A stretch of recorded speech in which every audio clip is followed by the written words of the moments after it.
Hey guys, it's CW. So, the topic that I'm going to talk about this week is your first duty station. The first thing that you need to know is that it is insanely different from being in training. You have way more freedom. You don't have someone telling you where you need to be every single minute of your life. You are basically an adult now. But the biggest mistake that some people make is they take that freedom and they screw up. So you can't really do that. You have to make good life decisions with the freedom that you're given. So you just have to learn how to manage that freedom responsibly. When I got to this unit, my first duty station, I didn't have a car. I didn't even have a driver's license. And it was insanely difficult for me to get around and just find rides. Not that people weren't willing, I didn't want to ask. It feels like you're limited, and it's really difficult to get down to the commissary or the PX, because if you can't find someone that is going, then you probably aren't going to be able to go, or you're going to have to call an Uber or a taxi, and those can be kind of expensive depending on how far you have to go. Now, Fort Riley is a big post. Yours might not be. It might be smaller, so you might be able to get by with just riding a bike. If you don't have a car or a driver's license, it might be prudent to think about getting one. So another important thing to know about your first duty station is that it is definitely not representative of the rest of the Army, because different units do things differently. They're organized differently, and they handle things in different ways. There are many different types of NCOs. They will all treat you as a brand new soldier very differently, just depending on what kind of NCO they are. Just know that this being your first duty station, if it is super sucky and it just doesn't feel right, it doesn't feel okay, then first off, you can say something. Be very respectful about it, but you can kind of ask if this is how things are supposed to feel. And second off, it is not permanent. This duty station is just until you can PCS, basically, or until you can get reassigned. If you don't like it that much, you can request to be reassigned after, I think, 1 year.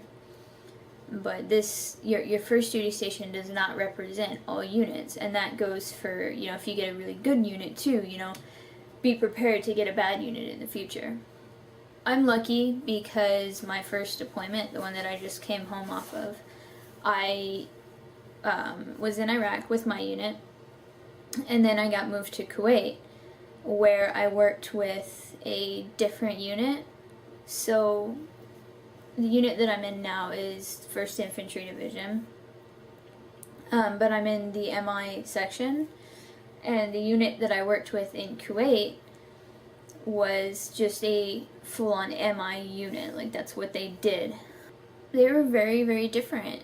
The way that things were organized, the way that things worked, the soldier NCO relationship was completely different. I don't think either of them were really bad. I think they were both good experiences for me, just different experiences for me. I would definitely say to experience more than one unit before making your decision about the Army, about whether you're gonna, make it career or whether you're just gonna stay in 4 years. Unless you had that decided beforehand. Another thing I would say is to make friends. You're gonna get to this unit and you're probably not gonna know anybody. Maybe you'll have a friend from basic or AIT that you see. Odds are you're probably not gonna know many people. I would say make friends in your unit, where you work, but then also, go out and make friends outside. If you go to church, go to church and make friends at church, or if you, do, I don't know, if you bowl, for instance, go down to the bowling alley and make friends who bowl and hang out with them. You want to have friends that are outside of your work environment, because even though you may feel like you're just hanging out with friends, sometimes it can kind of feel like you're still at work and you're constantly at work because you're always with the same people that you work with. So yeah, make friends, both in the Army and out.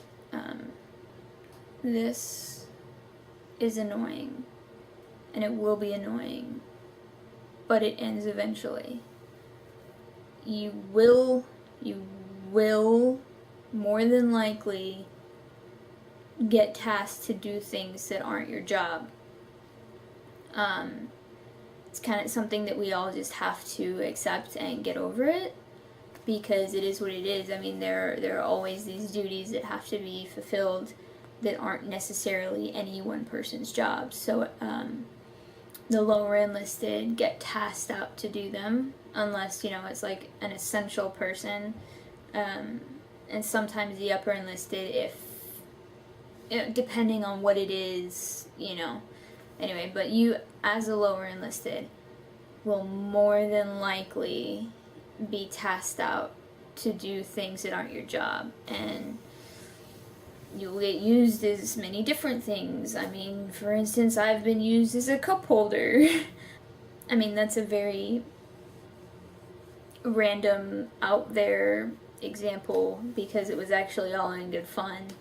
But, you will rake leaves, you will mow grass, you'll probably do all these things, and you just kind of have to get used to it at some point. And you just get over it and you say, alright, this sucks, but, tomorrow it's going to be different, right? And eventually you will get to do your job at some point in your Army career. Don't be that guy. You don't want to be known as that guy who always complains, or, that guy who is an asshole. So don't be it. And if you are going to be an asshole, which I know some of us just kind of inherent, like we just are assholes, don't be it to the people above you, to your supervisors especially, because that will just land you in trouble. And definitely don't talk back to them, because that will not get you far.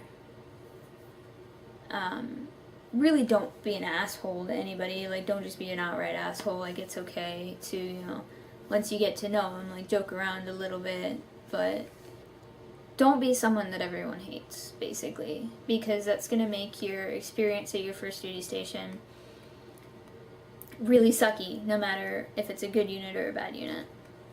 So one thing that was advised to me by an NCO that I had when I was in Kuwait was that you should keep a notebook and take notes on things you see in your NCO, things that you like and things that you don't like, and just take a note of them, just write them down, because one day you're probably going to be an NCO.